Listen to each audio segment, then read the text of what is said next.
Hey folks, welcome back to Only the Best Fantasy Novels. My name is Rabin, and it's that time of the year again. We're more than halfway through the year, and it's as good a time as any to talk about my favorite books of the year so far.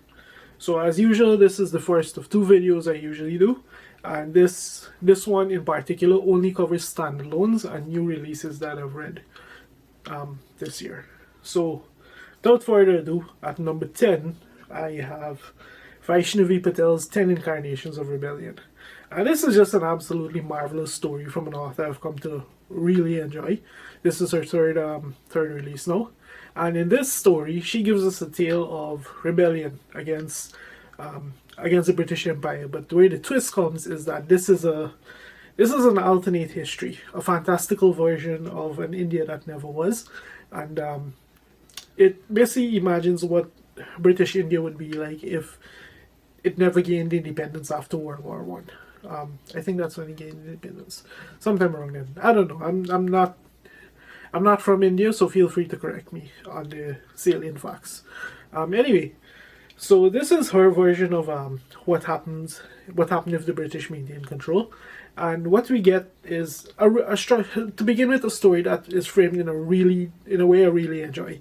It's divided into 10 sections, and each section is a year of the main character that we follow, their life.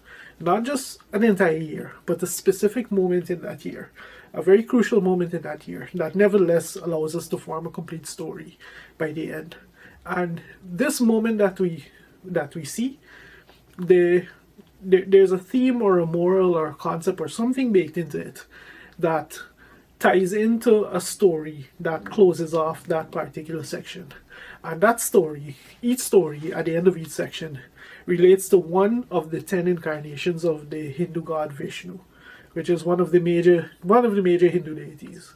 Like he even has a whole subsect of Hinduism dedicated to him, dedicated to his worship, actually called Vaishnavism. So let's say it's not too surprising that an author named Vaishnavi Patel is writing a book like this.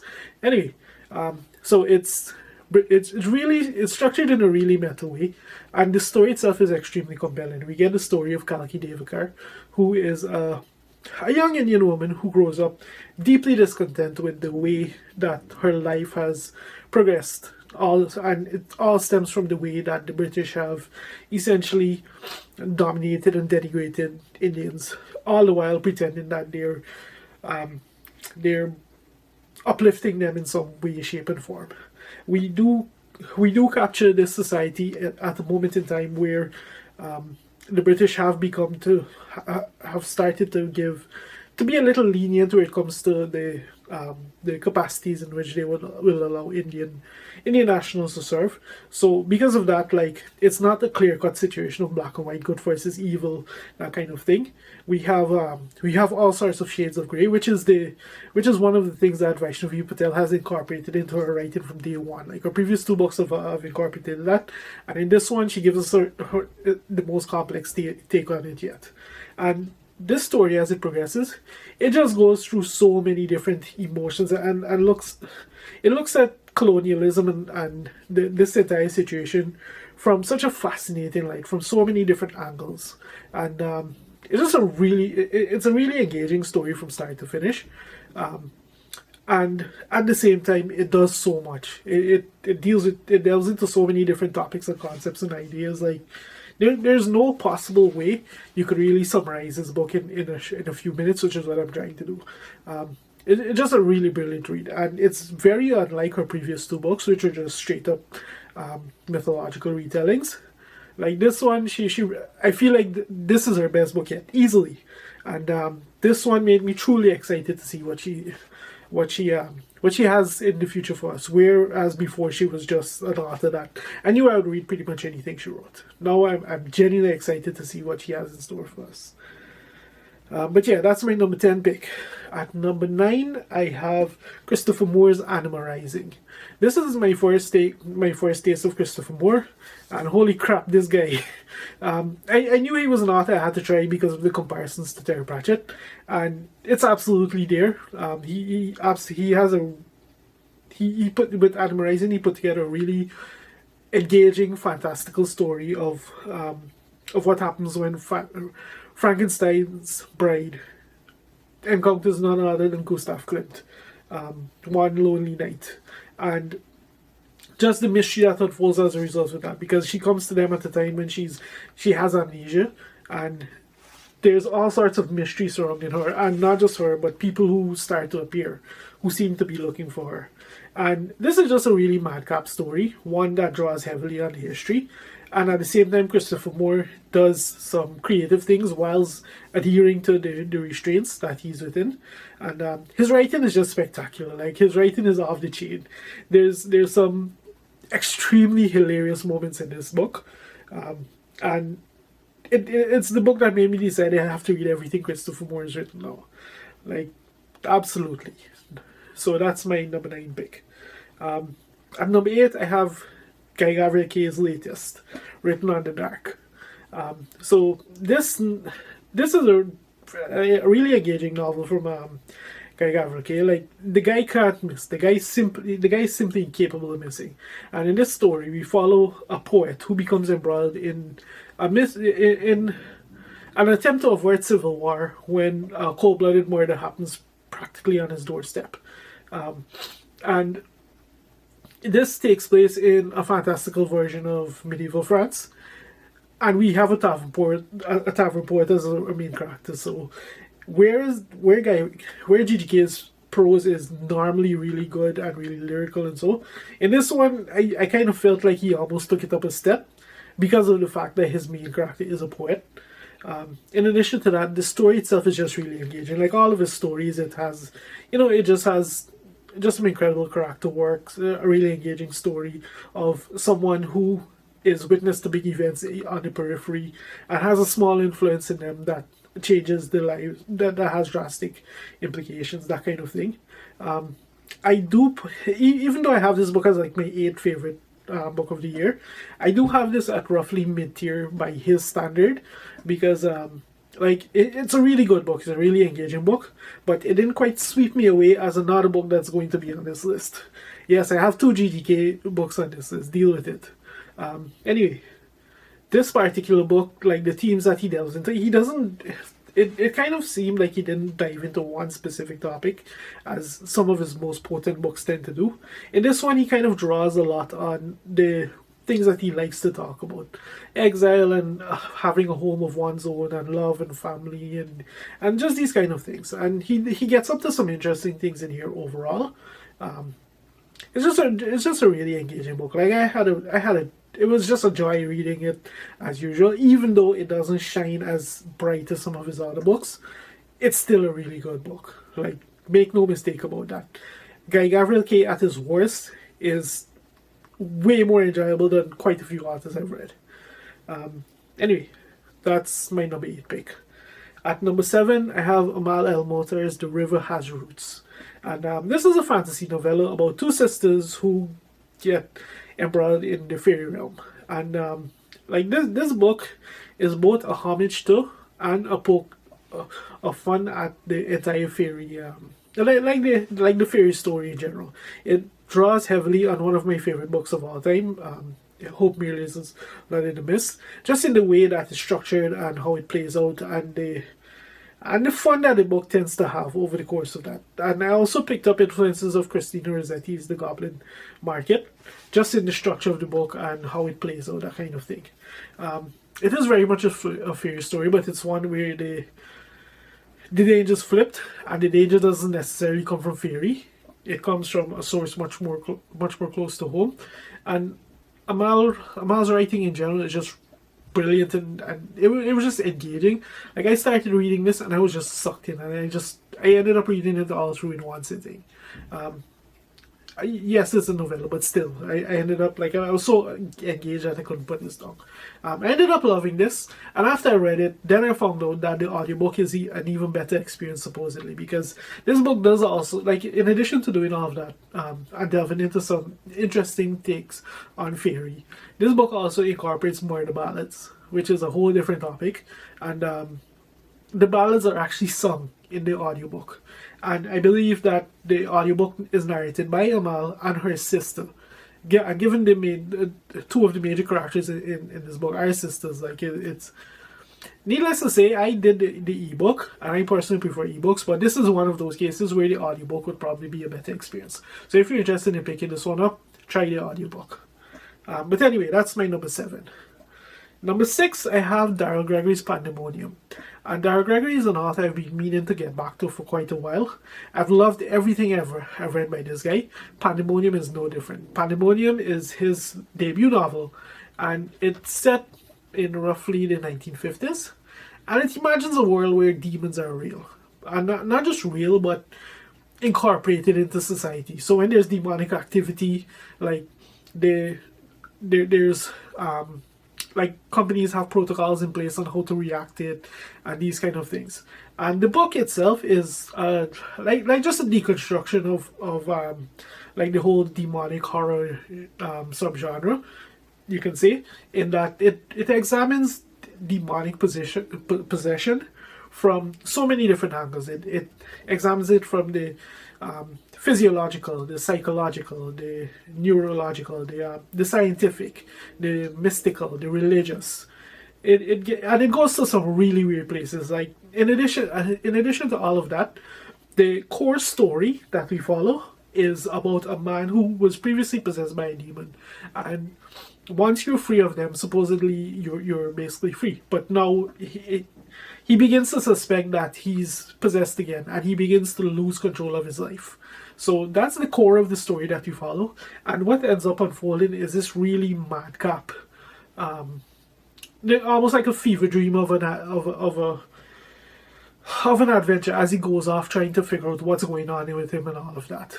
And over the course of this madcap series of events that this guy gets embroiled in, he encounters characters who examine the entire idea of this demonology from these different perspectives. And there's even a post-human version of it, which draws heavily on some SF elements I can't really talk about, because like there's some really cool spoilers. But Daryl Gregory, he draws on so many different influences with his book. He draws on like classic SF, so think like Theodore Sturgeon, Philip K. Dick, A. Van Vogt, these kind of guys. He draws on like classic comic books, all sorts of crazy sources, and he bakes them into the story in such a way. Like, it's just a really engaging book from start to finish. In addition to having a really trippy premise to start with, it gets up to some really fascinating stuff. And I can guarantee the ending is nothing what you would think of. This book in no way, shape, or form prepares you for how it ends. So it's hard to believe that this is Daryl Gregory's debut novel, but it is. And it's the third thing I've read from him, and it just cements him forward more as an author who I do have to read everything he's written. So yeah, that's my number 6 pick. At number 5, I have an unpopular opinion, but I actually enjoy Joe Abercrombie's The Devils. It delivered for me. I'll say this up front, I don't have it on par with his First Law, but I still did enjoy it tremendously.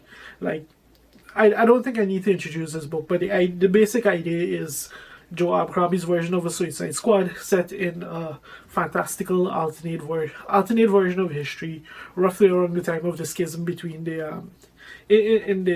in one of the Christian churches, where there are essentially two popes and this kind of thing. Like, there's a pope and there's a patriarch, and instead of Constantinople, we have another rather infamous city from history that has become the powerhouse of this alternate version. Anyway, so that's the general idea, and the story itself follows his version of the Suicide Squad as they embark on a mission that will see a new empress seated on her throne. And what unfolds is everything I personally love about Joe Abercrombie. Like the humor, just a really entertaining story, the great characters, spectacular dialogue, that kind of stuff. As the book progressed, I did feel it was more and more cinematic. And I kind of chalk that up to, like, Joe Abercrombie is heavily involved in writing for the screen. I think that's his primary day job or something. Like, don't quote me on that, but I think that's primarily where the majority of his writing goes to. And like, this book felt more and more cinematic as it progressed. And after a while, I just started enjoying it for what it is, and I had a blast with it. And by the end, it felt almost like a book that was written to be adapted. And that it turns out that's pretty much exactly what it is, because very shortly after this book was released, James Cameron announced that he's looking at adapting it. So there's that.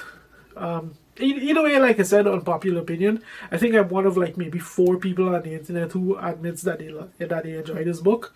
If it doesn't work for you, too bad. What else can you say? Anyway, that's my number 5 pick. At number 4, I have Moses Osei Otome's The Memory of the Ogisi. And this wraps up his Forever Desert trilogy, which is a trilogy of fantasy novellas that they I have to call them like this mythological fantasy, almost like a fairy tale fantasy in what they do. And in this one, his story, we get another story set 500 years into the future following the events of the previous book, the previous story. And once again, like the events of that story have faded into myth and all of that. And in this particular one, a character is trying to discover the truth of what happened, and he believes the answers to that truth lies in locating the missing tomb of a little known character from history, which is of course the main character from the previous book. So he sets out on a journey into the Forever Desert, and as always, the journey into the Forever Desert is just an absolute trip, which is what we see with this book. And this book, by itself, in addition to that, like it draws heavily on like mythology, and it has that feel to it, that almost like a folklore kind of mythical feel to it. But at the same time, it's a book that delves into just so many different complex things. And like these novellas have been, like, without exception, some of the best fantasy I've ever read. And I wish that they would just get bound up into one collection so that like people will give them a chance, as compared to buying 3 overpriced novellas. I really wish that they can be released as a bound collection at some point in the future, so that people will pick this book up and realize how amazing these stories are. What Moses Osei Otome does in this book, it's so mind-blowing. Like, I can't even begin to talk about it because it's heavy spoilers. But at the same time, I have no one to talk to because I don't know anyone who's read these books. If you have, please send me an email or something so we can freak out about it together. But these, like I said, these are some of the best fantasy books I've read to date. Highly recommend you check them out. Like, there are 3 novellas. They're very short reads, and they're very incredible reads. Like, they pack way more punch in them than they have any right to. Is the only real way I could put it. But yeah, that's my number 4 pick. And number 3, I have Robert Jackson Bennett's A Drop of Corruption. And this is the sequel to last year's Tainted Cup. It continues the fantasy mystery biopunk kind of story he started with that book. And in this one, we get a locked room murder where that Anna didn't have to resolve. And at the same time, this story, it really begins to challenge their dynamics as a pair, like that inevitable challenge that always comes up in any dynamic duo. That's this book, and Robert Jackson Bennett once again outdoes himself. Like, I read the first books I've read from him were his Divine City trilogy, and I enjoyed those books. I really enjoyed those books. And this one, it's the same thing all over again. He just he outdoes himself. Everything he did. He starts off with an amazing book. English is hard right now, sorry. He starts off with an amazing book, and then he outdoes it with the next book. And that's exactly what we have here. Like, this book just delves really deep into not just this incredible mystery that we have to unpack. We're in an entirely new setting, and it also delves into like the history of the empire and some of the ways that this world functions. And it's even weirder, stranger, and more creative, and just more engaging than anything we saw in the Tainted Cup. And in addition to that, one of my issues with the Tainted Cup, with the way that the mystery was handled, that's not the case here in this book, which made me enjoy this book even more than I did the Tainted Cup. And I really enjoyed the Tainted Cup. So yeah, that's my number 3 pick. At number 2, I have ML Wang's Blood Over Bright Haven. And yeah, no, I don't. I know a lot of people don't like this book, but I completely and thoroughly enjoyed it. Like, it's a really incredible story of how do I go about putting this mildly? It's a really incredible story of the first female mage in this particular city, and as she becomes embroiled in one of the biggest projects they ever had, she slowly begins to unravel a mystery at the core of how their society functions, and it exposes some extremely dark, some extremely incredible truths. And by the end of it, what she'll have discovered will absolutely change the fabric of this society. And that's putting it mildly. And this is just a really incredible book. Like, Emma Wang set out, when she wrote this book, to delve into some very serious topics, some very hot topics, some very controversial things. And she just goes straight for it. She doesn't care. Like, it's all there. It slaps you in the face, but she doesn't present she doesn't impose her opinion on you, which is the really cool thing. Like, she just presents the situation to you.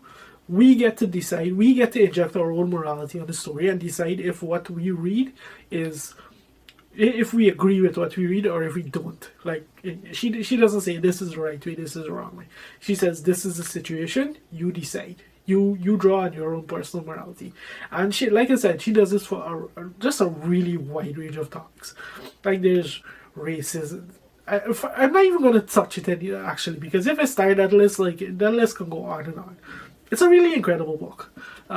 Like, I really enjoyed her Sword of Kagan, and then this came along and just absolutely blew my mind. So, needless to say, she's an author I'm going to have to read everything from now as well. I have a lot of authors I need to read everything from. You're seeing a pattern here. And then my number one favorite book of this year, and a book that just absolutely skyrocketed to my list. Like, this might be my single favorite fantasy book ever. I used to say that was Hope Mirror's Blood in the Mist or China Miéville's The Sky, depending on the day. This book toppled those two. So you can tell how serious we're talking here. And my number one book for this year, and probably for my entire lifetime, is Guy Gavrilke's A Brightness Long Ago.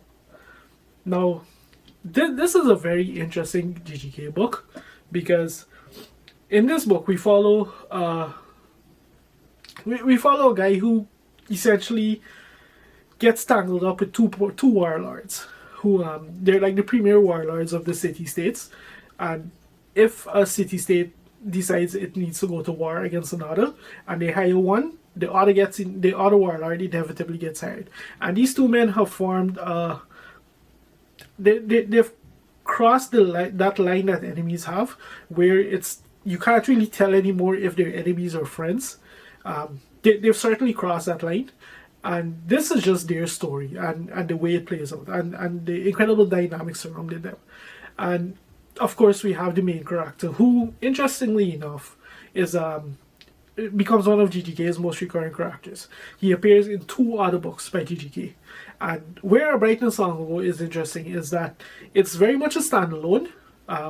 It has one of the most significant moments in this shared world that GGK has put together. It has I would say, an extremely defining moment of the series, of the entire thing. So it's not a book that you read early on for GGK. It's one that you read later on. You, at minimum, I would say read at least the 17th Mosaic before you get to this one. But for me, this is GGK at its most potent, because he has a specific theme that he delves into here. In this case, love lost and paths not taken. And what killed me about this book is that on page 2, my guy dropped a quote that I felt like I got something drilled into my soul when I read this quote. Like, this quote haunted me for days, for weeks. I have a screenshot of this quote. I still find myself, it's been months now since I've read this book, and I still find myself randomly pulling up this quote and reading it. And this is on page 2 of this book. Page 2. So yeah, my favorite book of the year, probably going to be my favorite book of all time for the foreseeable future. And there's absolutely no reason why you shouldn't be reading Guy Gavrilki. Like, if you're subscribed to this channel, you're a fantasy fan.